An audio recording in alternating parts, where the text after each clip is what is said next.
اسلان کے سنجیدہ چہرے پر کوئی بھی تاثر نہیں تھا، بہت ہی چبھتا ہوا انداز تھا۔ سگریٹ کے کش لیتے ہوئے سرخ آنکھوں سے گھورتا وہ عروشہ کو اور بھی نروس کر رہا تھا۔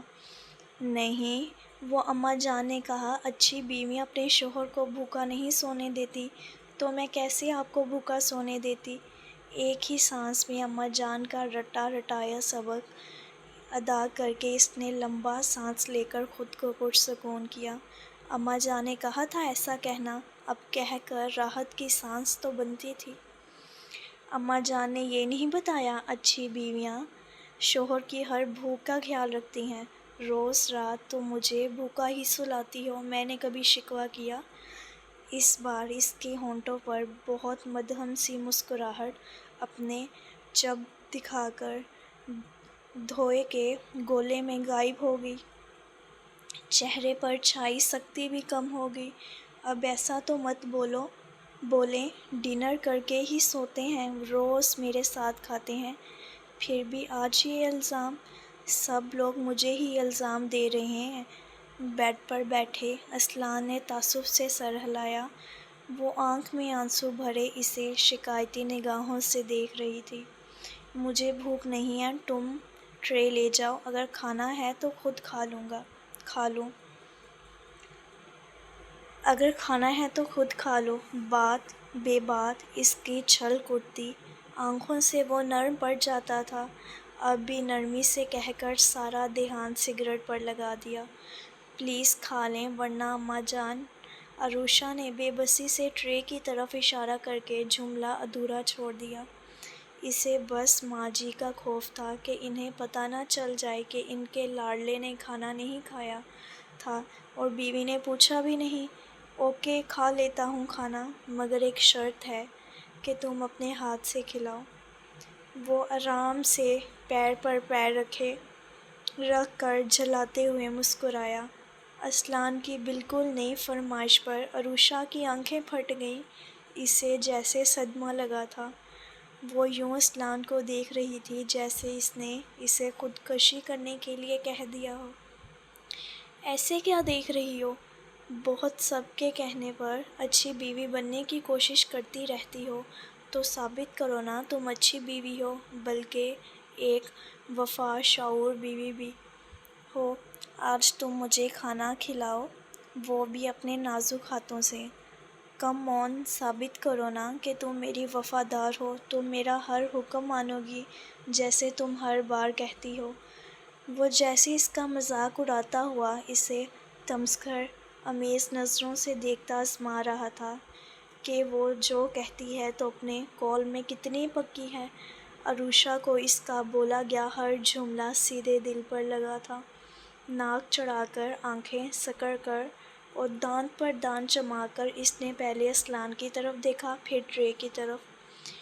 ایک ہی لمحے میں فیصلہ کر کے پورے غصے سے جھٹکے سے جا کر ٹرے ٹیبل سے اٹھائی اور لا کر سیدھے بیڈ پر اپنے اور اسلان کے درمیان پٹکی تھی۔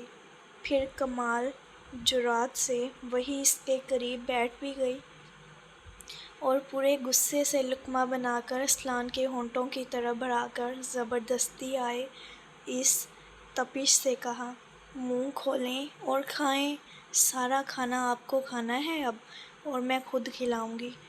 وہ بھی عروشہ تھی، لاکھ وہ اس سے ڈرتی تھی، مگر اس کی بات نے اسے سلگا دیا۔ وہ اسلان کو یقین دلا کر رہے گی، ہر عورت ایک جیسی نہیں ہوتی، عورت وفا اور محبت کی پیکر ہوتی ہے، جو بے وفا ہوتی ہے وہ عورت ہی نہیں ہوتی۔ عروشہ کے ہر انداز دیکھتے ہوئے اسلان نے مسکرا کر سگریٹ کے کئی کش لینے کے بعد اپنے ہونٹوں سے نکال کر ٹرے کے ایک طرف رکھ کر مسل دی۔ ان پلوں میں ایک بار بھی اس نے اپنی نگاہ عروشہ کے چہرے سے ہٹائی نہیں تھی۔ کھولے منہ اب وہ آنکھوں میں خفگی لیے اسے تقریباً گھور رہی تھی۔ اتنی دیر سے لقمہ لیے ہوئے اس کے منہ کی طرف بڑھائے ہوئے اب اس کے ہاتھ میں درد سا ہو رہا تھا۔ لوگ خواہ مخواہ کہتے ہیں تم مجھ سے ڈرتی ہو، مسکرا کر کہتے ہوئے بالآخر اس نے منہ کھول کر لقمہ اپنے دہان میں لے ہی لیا تھا۔ بلکہ صرف لقمہ ہی نہیں لیا تھا، اس کی نازک انگلیوں کو بھی اپنے دانتوں تلے دبا لیا تھا۔ عروشہ نے تیزی سے اپنی انگلیاں نکالنی چاہیں، مگر اتنی دیر میں وہ اپنا کام کر چکا تھا۔ عروشہ نے تکلیف کی شدت سے ایک زوردار چیخ ماری تھی۔ یہ تمہاری ہمت کا انعام؟ واقعی وہ بہت ہی بے رحم تھا۔ عروشہ نے اپنی سرخ انگلیاں کو دیکھا جس پر دانتوں کے نشان تک پڑ گئے تھے، اور پھر شکوہ بڑی نگاہوں سے اسلان کو دیکھا۔ انگلیاں جانور نے چبا ڈالی تھیں۔ وہ بار بار ہاتھ جھٹکتی روحانسی ہو رہی تھی۔ ساتھ ہی اس گھڑی کو کوسا جب اماں جان کی بات مان کر دیو کے لیے کھانا لانے کا سوچا تھا۔ کیوں ختم ہو گیا اچھی بیوی بننے کا ڈرامہ؟ اب آئندہ میرے سامنے یہ والا ڈرامہ مت کرنا۔ اسلان نے ایک بار پھر دل جلانے والی مسکراہٹ کے ساتھ طنز کیا، اور اٹھنے ہی لگا تھا کہ وہ اچانک اس کا ہاتھ تھام کر بول پڑی، میں ہوں اچھی بیوی اور یہ ثابت کر کے رہوں گی۔ کوئی اس کی اچھائی پر شک کرے یہ منظور نہیں تھا اسے۔ درد برداشت کرتے ہوئے ایک عزم سے اسے دیکھا تھا۔ اسے اسلان سے جیتنا تھا تو جیتنا تھا۔ اسلان نے ایک نظر اپنے ہاتھ پر اس کا ہاتھ دیکھا، پھر اس کا ہاتھ جھٹک کر اس بار بے تاثر چہرے کے ساتھ دوبارہ بیٹھ گیا۔ وہ اس کے حوصلے کو آزمانا چاہتا تھا، کتنا وہ برداشت کر لیتی ہے۔ عروشہ انگلیوں میں ہوتا سارا درد دبا کر پھر سے لقمہ بنانے لگی۔ ایک بار پھر ہمت کرتے ہوئے لقمہ اس کے منہ کی طرف بڑھایا۔ اس بار پھر اسلان نے لقمہ لے کر دوبارہ وہی حرکت کی تھی، اور اس بار اور شدت سے۔ عروشہ نے بہت مشکل سے اپنی چیخ دبائی تھی۔ جب تک اس نے انگلیوں کو چھوڑا، عروشہ دانت پر دانت جمائے اپنی چیخ دبائے درد برداشت کر رہی تھی۔ اسلان نے انگلیوں کو آزاد کیا تو اس بار عروشہ نے اپنی انگلیوں کا حال دیکھا بھی گوارا نہیں کیا۔ بس سرخ چہرے کے ساتھ دوسرا پھر تیسرا لقمہ بنا کر اسلان کے دہان میں ڈالتے ہوئے وہ اس کا ظلم سہتے ہوئے اپنی تکلیف دبا رہی تھی، مگر آنکھوں میں تکلیف سے پانی بھرتا جا رہا تھا، جسے پلکیں جھپکا جھپکا کر وہ اندر دھکیل رہی تھی۔ اسلان بغور اس کے چہرے کو دیکھتے ہوئے اس کے ہونٹوں سے درد بھری چیخ سننا چاہتا تھا، اسے ہارتے دیکھنا چاہتا تھا، اس لیے ہر بار اس کی شدت بڑھ جاتی تھی۔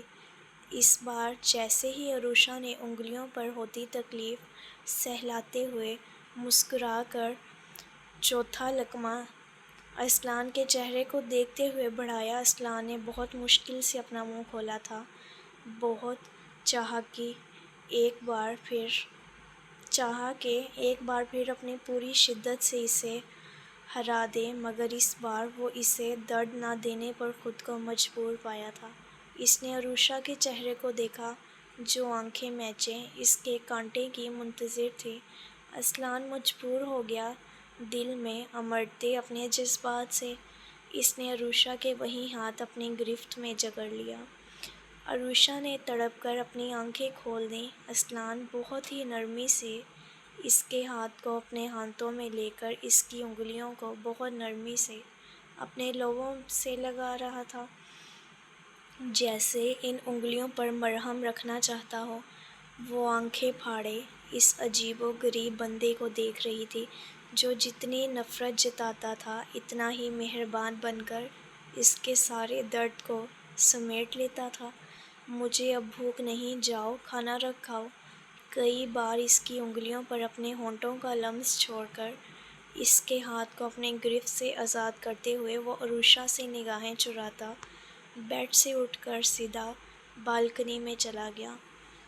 عروشہ حیرت سے اپنی انگلیوں کی طرف دیکھ رہی تھی، جہاں اس کا لمس اب تک دہک رہا تھا۔ ایسا لگا جیسے پہلی بار یہ لمس اس کے دل کو چھو آیا تھا۔ اپنی بدلتی کیفیت سے گھبرا کر جلدی سے اس نے اپنے ہاتھ کو دوپٹے سے رگڑ ڈالا۔ آج دیو کو میں نے ہرا ہی دیا، اپنی جیت کا خوشی سے سوچ کر وہ جلدی سے بیڈ سے اٹھ گئی۔ پھر ٹرے اٹھا کر وہ روم سے نکل کر نیچے آ گئی۔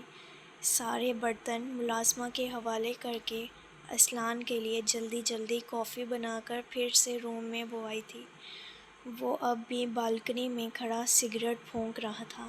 اچھی خاصی ٹھنڈ ہو رہی تھی اور وہ شرٹ سے بے نیاز ایسے کھڑا تھا جیسے مئی جون کی گرمی کا موسم ہو۔ اللہ جانے یہ بنا شرٹ کے سونے والا کون سا خبط ہے جس سے وہ اس کی زندگی میں آئی تھی۔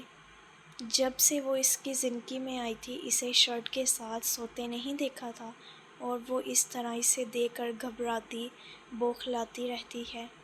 آپ کی کافی۔ نگاہیں جھکائے اس نے کافی کا مگ بڑھا دیا۔ اسلان نے چونک کر اپنے پاس آ گئی عروشہ کو دیکھا، پھر کچھ کہے بغیر اپنا ہاتھ آگے بڑھا دیا۔ آپ کو چوٹ کیسے لگ گئی اسلان؟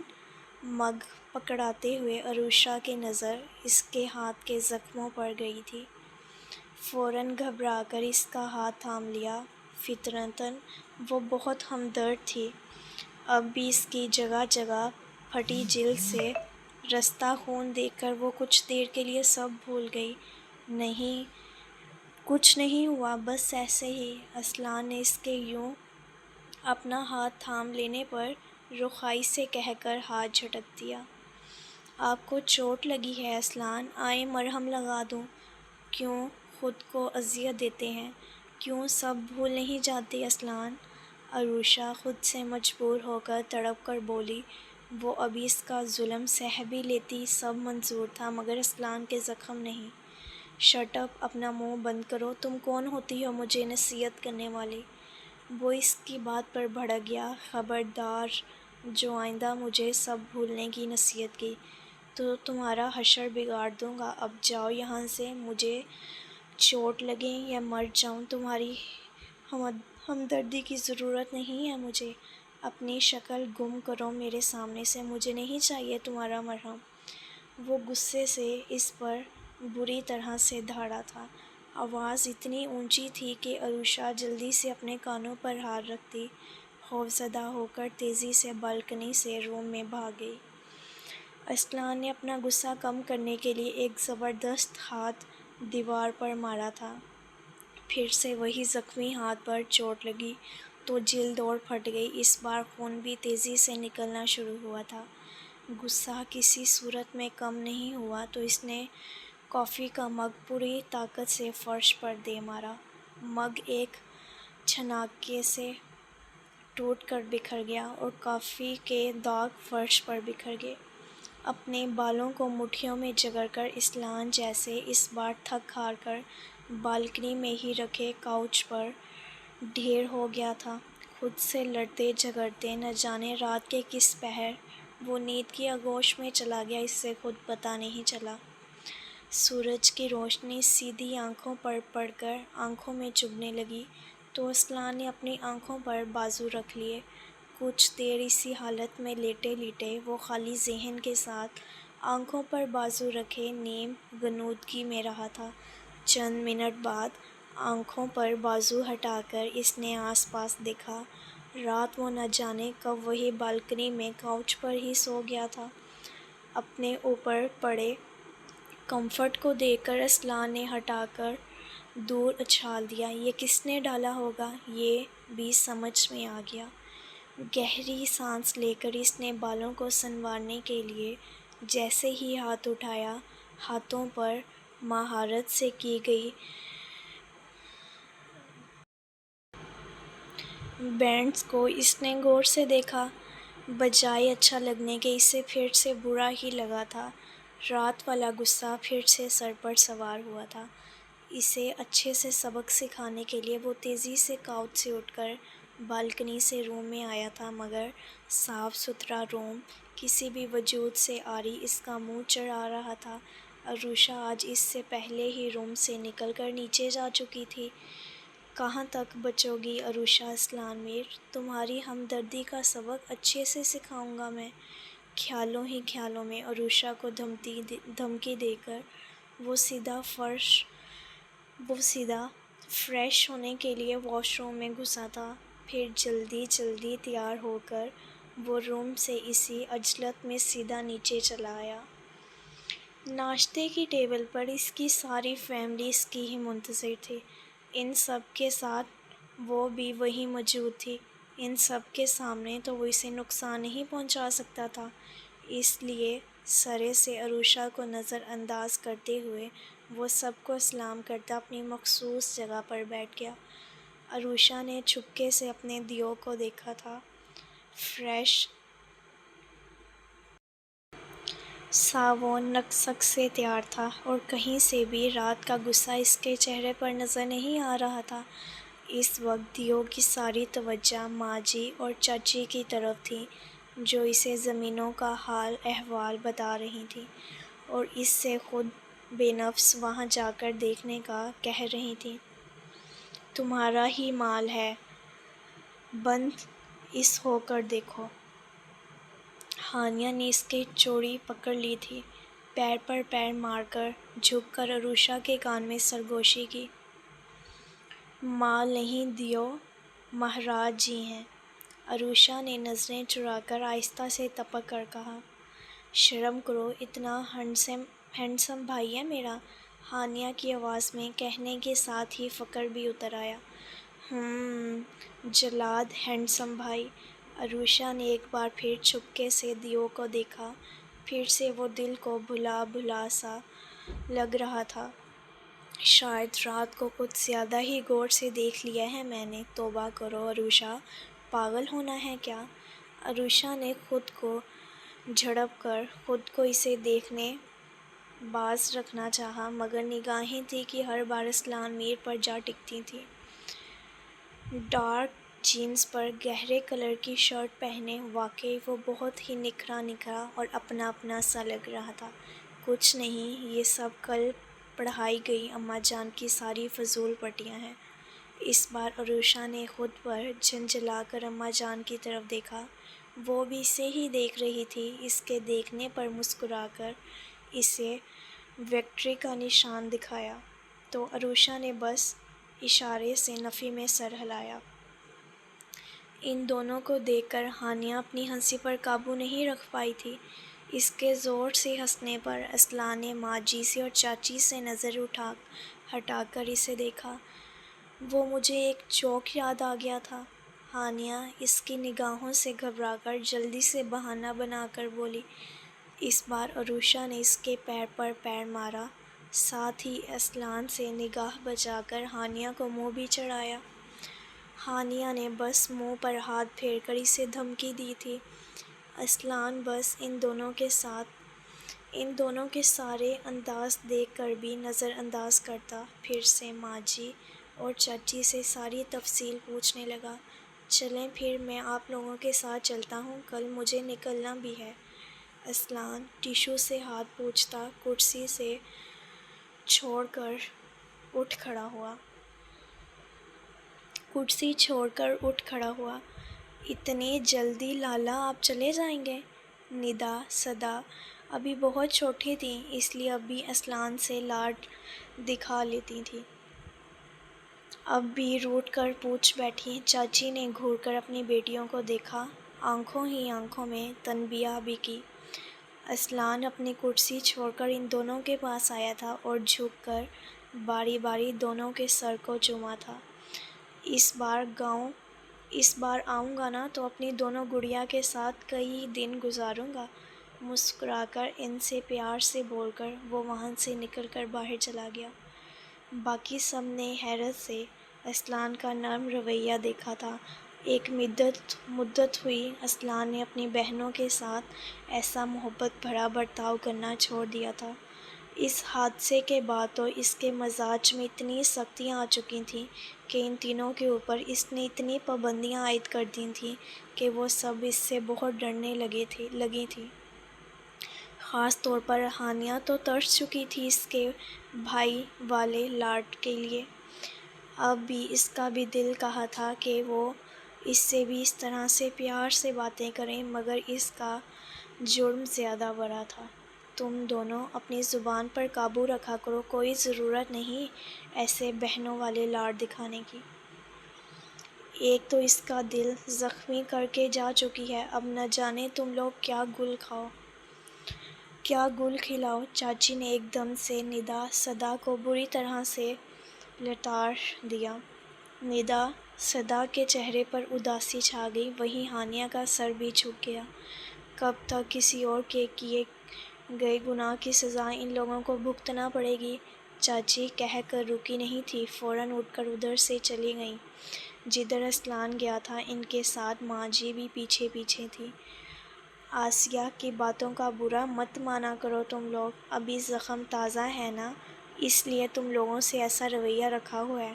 انشاءاللہ ایک دن سب ٹھیک ہو جائے گا، اماں جان نے پیار سے کہہ کر اپنی پوتیوں کو بہلانا چاہا۔ ان سب کے ہونٹوں پر بس پھیکی سی مسکراہٹ آ گئی۔ چھوڑو نا تم سب، کیا اداس ہو کر بیٹھی ہو، یہ سوچو ہم سب اب گھر میں تنہا ہیں، مل کر مستی کریں گے۔ عروشہ نے ایک دم سے تالیاں بجا کر ان تینوں کو اپنی طرف متوجہ کیا۔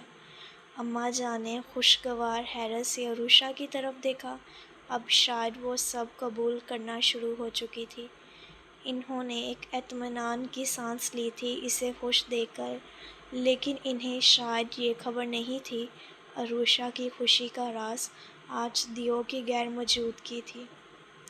ماں جی کے خوف کے بنا اسلان کی نگاہوں سے دور آج وہ پورا دن اپنا کھل کر بتانا چاہتی تھی۔ اب ان لوگوں کی واپسی شام سے پہلے نہیں ہونے والی تھی، اسی لیے ان چاروں نے مل کر ڈیسائیڈ کیا تھا کہ آج خوب کھیلیں گی اور خوب خود کوکنگ بھی کریں گی۔ جلدی جلدی سارے پروگرام سیٹ کر کے ان چاروں نے اپنے اپنے کام بانٹ لیے۔ ساتھ دینے کے لیے اماں جان تو تھی ہی، پھر کس بات کا ڈر، وہ چاروں بڑی ہی مطمئن تھے۔ اسلان بیٹا، کب سے ایسے دھوپ میں کھڑے ہو، چلو ادھر بیٹھ جاؤ اب جا کر۔ صبح سے ایسے ہی لگے ہو، اسے بہت دیر سے کھیتوں کے مزدوروں کے ساتھ کھڑا دیکھ کر ماں جی سے رہا نہیں گیا تھا۔ 2 گارڈز بھی اس کے ساتھ کھڑے تھے اور وہ مزدوروں کو ان کے سارے کام سمجھا رہا تھا۔ اس کی گندمی رنگت دھوپ سے سرخ ہو رہی تھی۔ آپ چلیں ماں، بس میں آتا ہوں، سنجیدگی سے ان سے کہہ کر وہ گارڈز کے ساتھ آگے بڑھنے لگا تھا۔ اسے کل جانا تھا اور آج وہ سارے کام ختم کر کے ہی جانا چاہتا تھا۔ وہ نہیں چاہتا تھا کہ ماں جی اور چاچی پر سارے کاموں کا بوجھ پڑ جائے۔ ماں جی وہیں کھڑی اسے جاتے دیکھ رہی تھیں۔ ایسے کیوں کھڑی ہو شازیہ، چلو ادھر چل کر بیٹھو۔ ماں جی کو ایک ٹک اسلان کو کھڑے دیکھ کر چاچی ان کے پاس آ گئی۔ میرا اتنا فرمانبردار اور نیک بیٹا، پھر بھی اس کے ساتھ کتنا برا کھیل کھیلا قسمت نے۔ آسی وہ ماں تھی بھلے ظاہری طور پر وہ بہت سخت مزاج تھی، مگر اندر سے وہ اس کے لیے بہت ہی نرمی رکھتی تھی۔ اس کا حساس سنجیدہ چہرہ، اس کی روکھی پھیکی زندگی ان کے دل کو جلائے رکھتی تھی۔ صحیح کہہ رہی ہو آسی، سوچا تھا وقت کے ساتھ شاید سب ٹھیک ہو جائے گا، مگر 6 ماہ ہو گئے، مگر اپنا اسلان کچھ بھی تو نہیں بھولا۔ چاچی کو بھی اسلان کے ساتھ ہوئے حادثے کا بہت زیادہ غم تھا۔ ہمدردی سے جیٹھانی کو دیکھ کر کہا، شاید ہم نے غلط فیصلہ لیا تھا وقت سے پہلے اسلان کے سر پر ساری ذمہ داری ڈال کر۔ ہم نے خود اس کا بچپن چھین لیا، اسے یہ احساس دلا کر کہ وہ اس گھر کا واحد مرد ہے، اسے فولاد کی طرح مضبوط بننا ہے، اور ہمارے کہنے پر وہ پتھر ہی بن گیا۔ وقت سے پہلے ہی ذمہ داریاں پڑنے سے وہ اپنی زندگی کھل کر کبھی جی ہی نہیں پایا۔ ماں جی نم لہجے میں آہستہ آہستہ چلتی جیسے کھوئی کھوئی بول رہی تھیں۔ چاچی ان کے ساتھ بس ہم قدم تھی، زبان ان کی خاموش تھی۔ پھر ہم نے زبردستی آنیہ کو اس کی زندگی میں داخل کر دیا۔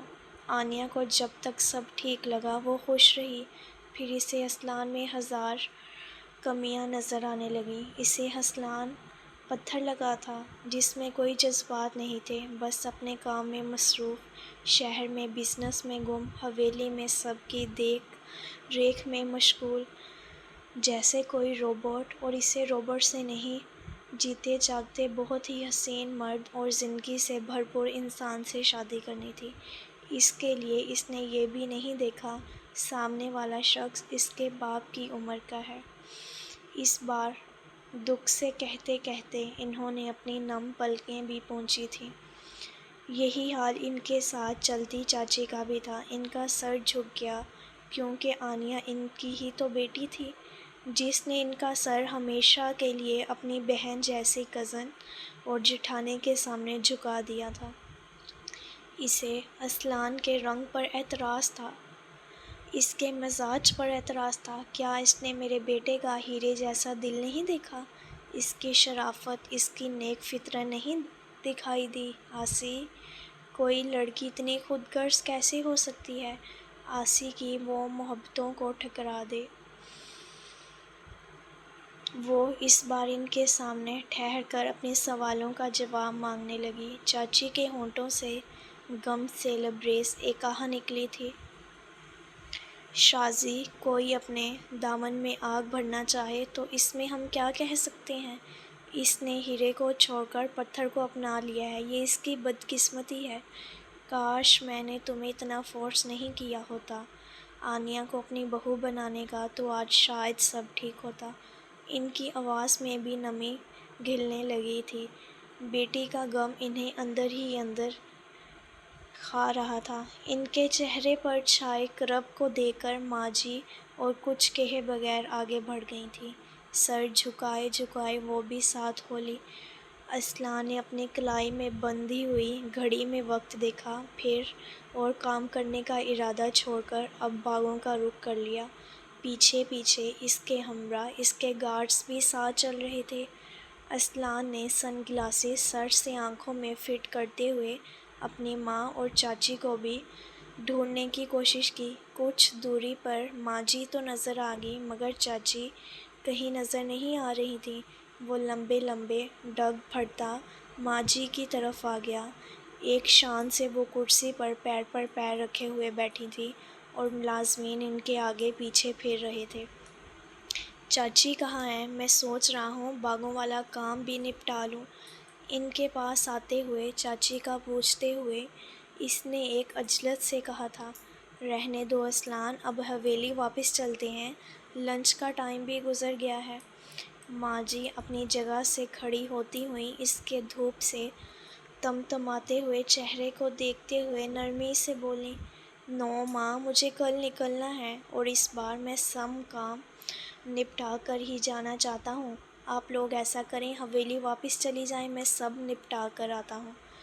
گھڑی میں وقت دیکھتے ہوئے سنجیدگی سے منع کر کر انہیں جانے کو بولا، رہنے دو اسلان، اب چلتے ہیں، آج گرمی بھی بہت ہے، تم بھی تھک گئے ہو۔ انہوں نے ایک بار پھر کوشش کی۔ شہراز، تم ڈرائیور سے کہو ماں اور چاچی کو حویلی لے جائے۔ اس بار ان کی بات نظر انداز کر کے اس نے اپنے پاس کھڑے گارڈ کو مخاطب کیا۔ ماں جی نے اس کی بات پر بس ٹھنڈی سانس بھری تھی۔ چاچی کہاں ہیں؟ اسلان ادھر ادھر دیکھتے ہوئے پھر سے ان سے پوچھ رہا تھا۔ اسے جانے کی جلدی تھی، ان لوگوں کو کار تک چھوڑ کر اسے باغوں میں جانا تھا۔ پتہ نہیں کہاں چلی گئی ہے، دیر ہو گئی ہے اب تو، ذرا دیکھ کر چھوٹی مالکن کو لے کر آؤ۔ کبرا، اس بار ماں جی نے پاس کھڑی ملازمہ کو حکم دیا، میں کار تک چھوڑ دیتا ہوں آپ کو۔ اسلان ان کا بازو تھام کر چلنے لگا۔ ماں جی نے اس بار ساتھ چلتے ہوئے بہت ہی فخر سے اپنے بیٹے کو دیکھا۔ وہ ساتھ ہوتا تھا تو خود بخود ان کا سر فخر سے اونچا ہو جاتا تھا، نہ چاہتے ہوئے بھی غرور سا ہونے لگتا تھا۔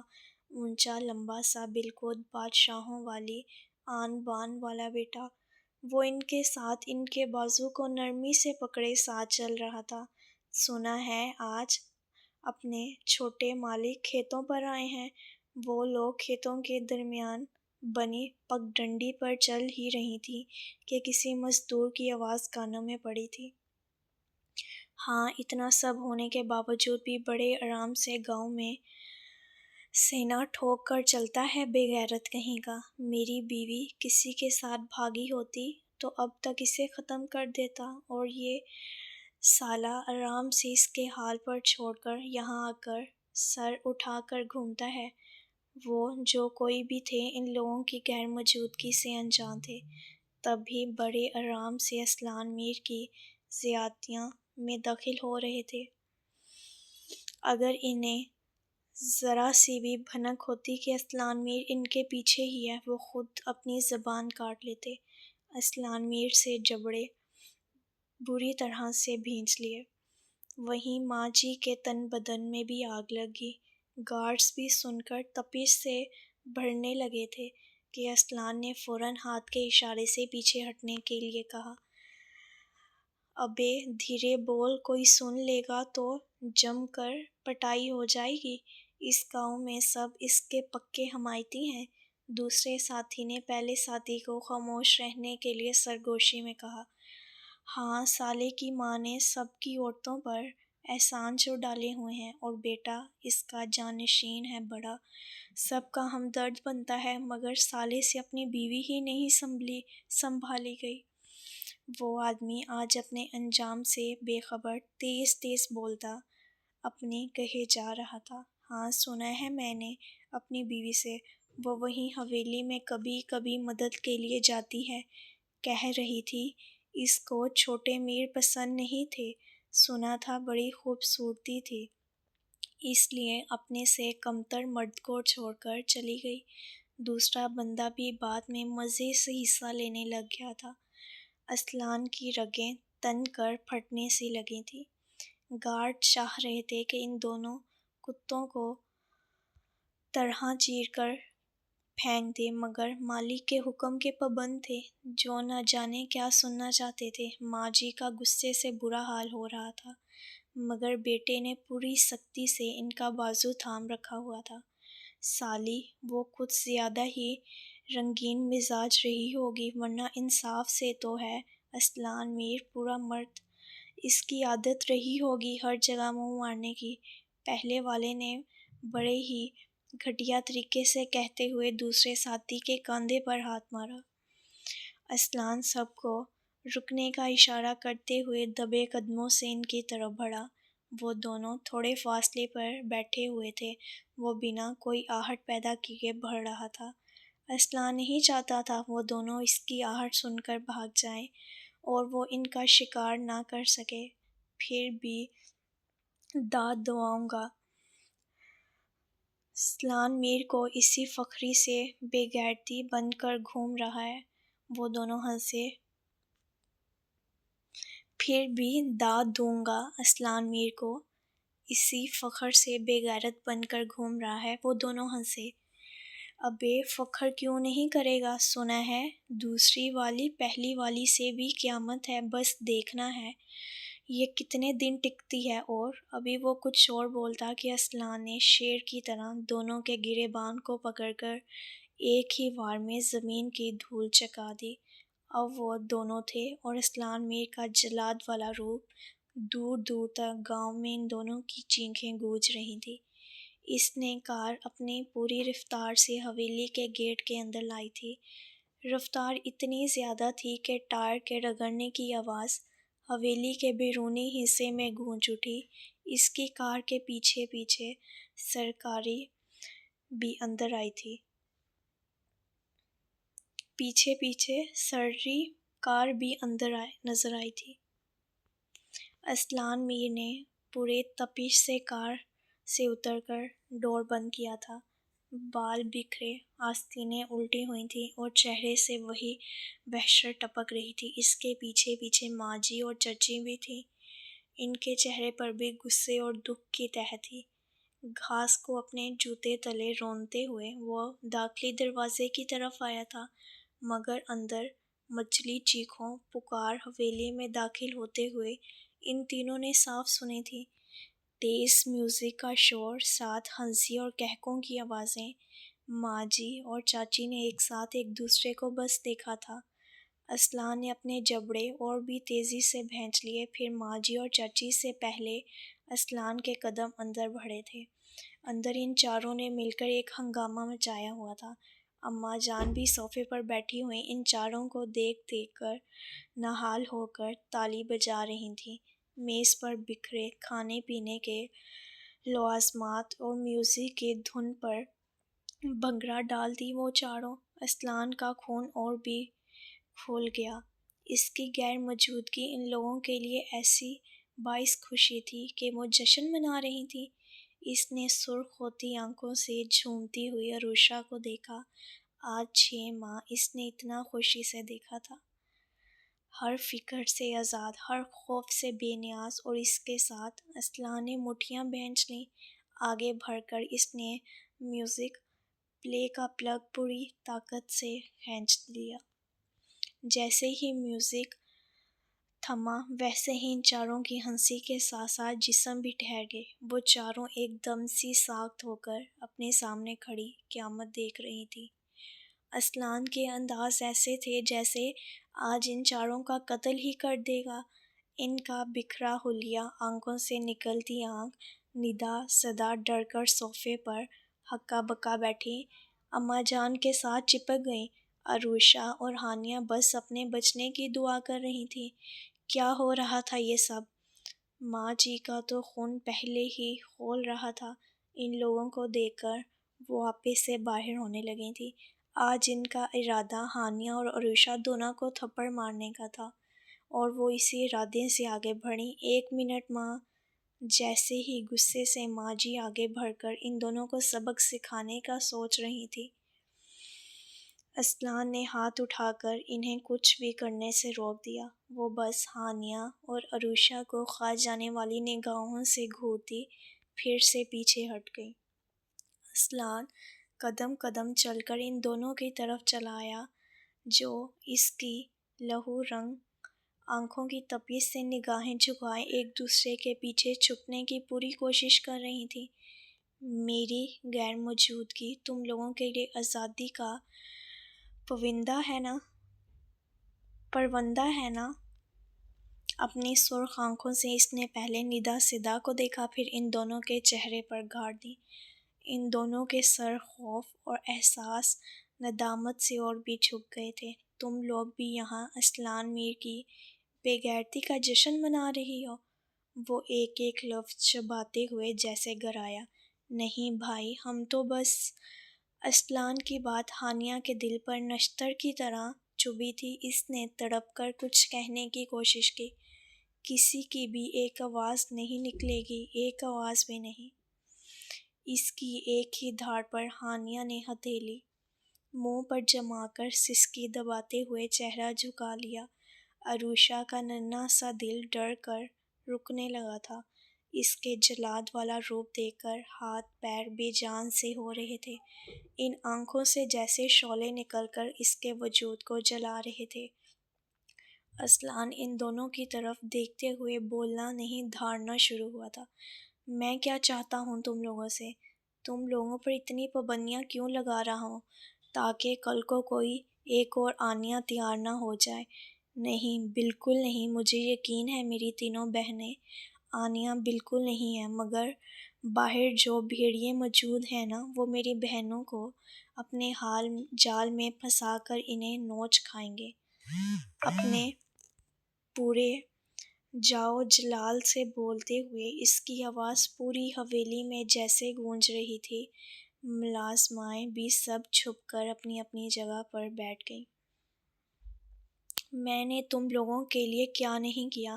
اپنا آپ بھلا کر بس تم لوگوں کے لیے جیا، اپنا بچپن بھلا کر بس تم لوگوں کے لیے ایک مضبوط مرد بنا، تاکہ کوئی میری عزت، میری ناموس پر ہاتھ نہ ڈال سکے۔ میری ماں، میری چاچی، سب نے جو کہا وہ سب اسلان میر نے کیا۔ پھر بھی تم لوگوں کو یہی لگتا ہے کہ اسلان میر ظالم ہے؟ جلاد ہے، ہر جذبات سے خالی ایک پتھر ہے۔ اس کی آواز غم و غصے سے پھٹ سی گئی۔ ماں جی بہت ہی بے بسی سے اپنے بیٹے کے سرخ ہوتے چہرے کو دیکھتے ہوئے اسے بولتے سن رہی تھی۔ میں ظالم جلاد صرف اس لیے بنا کہ کوئی میرے خاندان کو ٹیڑھی نگاہ سے بھی نہ دیکھے۔ پتھر بن گیا تاکہ تم لوگوں کے لیے نرم چھاؤں بن جاؤں، اور بدلے میں بس تم لوگوں سے وفاداری چاہی، سچی محبت چاہی۔ مگر پھر بھی دھوکہ میرے ساتھ ہی ہوا، میرے اعتبار کا ہی خون ہوا۔ اس بار عروشہ نے سر اٹھا کر اسلان کے چہرے کو دیکھا۔ اس کے چہرے پر جو دکھ رقم تھے وہ سب اس نے اپنے دل میں اترتے محسوس کیے تھے۔ وہی کیا، وہاں موجود ہر کوئی کو اسلان کی باتوں سے تکلیف سی ہو رہی تھی۔ اپنی اپنی جگہ پر سب اپنے کو مجرم محسوس کر رہے تھے۔ باہر مجھے لوگ بے غیرت بولتے ہیں، میں کیسے سب کو فیس کرتا ہوں، کسی کو کوئی اندازہ بھی نہیں ہے۔ ایک منٹ میں چاہوں تو اپنی بے عزتی کا بدلہ اس سے لے سکتا ہوں، کوئی کچھ بگاڑ نہیں سکتا میرا، مگر بس آپ لوگوں کے لیے میں نے خاموشی اختیار کی ہے، اور بدلے میں میرے اپنے مجھ سے آزادی چاہتے ہیں۔ واہ! اس بار اس نے زخمی ہنسی کے ساتھ اپنا سر جھٹکا تھا۔ سب کے دل پر آری چلی تھی۔ اسلان، ایسا نہیں میرے لال۔ اس بار اماں جان نے کچھ کہنا چاہا۔ نہیں اماں جان، کچھ مت کہیں، مجھے کہنے دیں جو میں کہنا چاہتا ہوں۔ ایک بار پھر اس نے سختی سے انہیں منع کیا تو وہ ساکت سی ہو گئی۔ تم لوگوں کو لگتا ہے میں جلاد ہوں اور تم لوگوں پر پابندیاں لگائی ہیں، تو ٹھیک ہے، تم لوگوں کو ایسا لگتا ہے تو ایسا ہی صحیح۔ مجھے اپنی بہنوں کو دنیا کی گندی نگاہوں سے محفوظ رکھنا ہے تو میں اسی طرح سے رکھوں گا۔ تم لوگوں پر تب تک کوئی پابندی نہیں ہٹے گی جب تک تم لوگ عزت سے اس گھر سے رخصت نہیں ہو جاؤ۔ اب میں کوئی اور داغ برداشت نہیں کر سکتا، سمجھی تم لوگ؟ ایک بار پھر وہ ان چاروں سے دھاڑ کر بولا تھا۔ وہ چاروں سہم کر سر جھکا گئیں۔ سن لیا سب نے کان کھول کر، اس گھر میں صرف اسلان میر کا حکم چلے گا، صرف اسلان میر کا۔ وہ اس بار اسی طرح سے دھاڑتے ہوئے میوزک پلیئر کو اٹھا کر زمین پر پھینک چکا تھا۔ عروشہ کا دل زور زور سے کانپ رہا تھا۔ آج وہ پھر سے وہی جلاد لگ رہا تھا جیسے شادی والے دن لگا تھا۔ اسلان کی نگاہیں سب کے جھکے سر سے ہوتے ہوئے کانپتی لرزتی عروشہ پر ٹھہر گئیں۔ اور تم؟ کچھ اور کہنے کی خواہش نے بس اپنے لب بھینچ لیے۔ اپنی بہنوں کے سامنے وہ کوئی بھی نازیبا الفاظ استعمال نہیں کر سکتا تھا، اس لیے بس اس کا بازو دبوچ لیا۔ عروشہ کا دل اچھل کر حلق میں آ گیا۔ اس نے خوفزدہ نگاہوں سے اسے دیکھا۔ وہ آنکھوں میں خون بھرے اس کی طرف دیکھ رہا تھا۔ ایک ہی جھٹکے سے اس کے بازو میں اپنی انگلی گھاڑتے ہوئے وہ اس کی روح فنا کر رہا تھا۔ اس کے بازو پر اپنی گرفت محسوس کرتے ہوئے وہ اسے گھسیٹتا ہوا لیے وہاں سے لے گیا تھا۔ ان کے پیچھے ایسا سکوت چھایا ہوا تھا کہ جیسے کوئی زندہ نفس وہاں موجود ہی نہ ہو۔ اسلان اسے اسی طرح سے گھسیٹتے ہوئے روم تک لایا تھا۔ عروشہ روتے ہوئے خود کو اس کے ساتھ گھسیٹ رہی تھی۔ روم کے اندر آ کر اس نے ایک ہاتھ سے ڈور لاک کیا تھا اور عروشہ کو ایک جھٹکا دے کر دھکیلا تھا۔ وہ بری طرح سے لڑکھڑا کر اوندھے منہ فرش پر گری تھی۔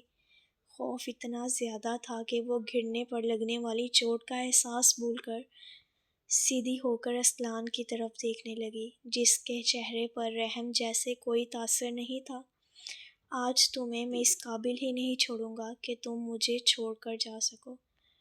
اس کے ذہن میں ان دو مزدوروں کی بات گونجی تو اس نے کہہ کر عروشہ کا خون خشک کیا تھا۔ وہ آنکھیں پھاڑے پھاڑے اسے شرٹ کے بٹن کھولتے دیکھ رہی تھی۔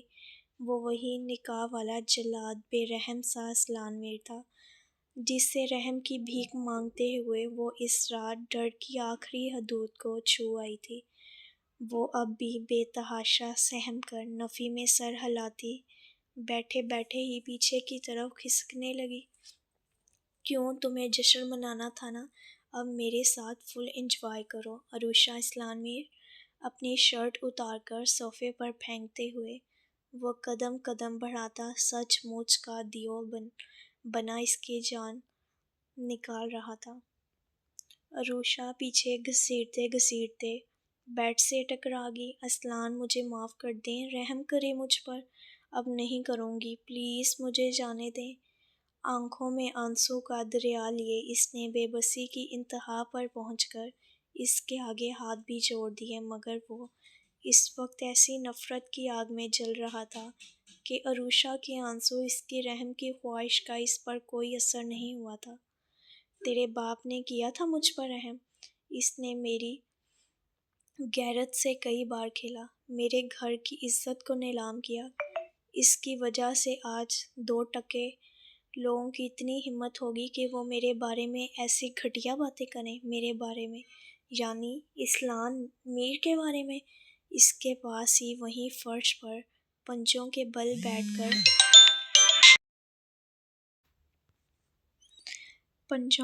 بیٹھ کر خوف سے مرتی عروشہ کے جبڑے کو اپنے ایک ہاتھ سے جھڑک کر وہ پھنکار رہا تھا۔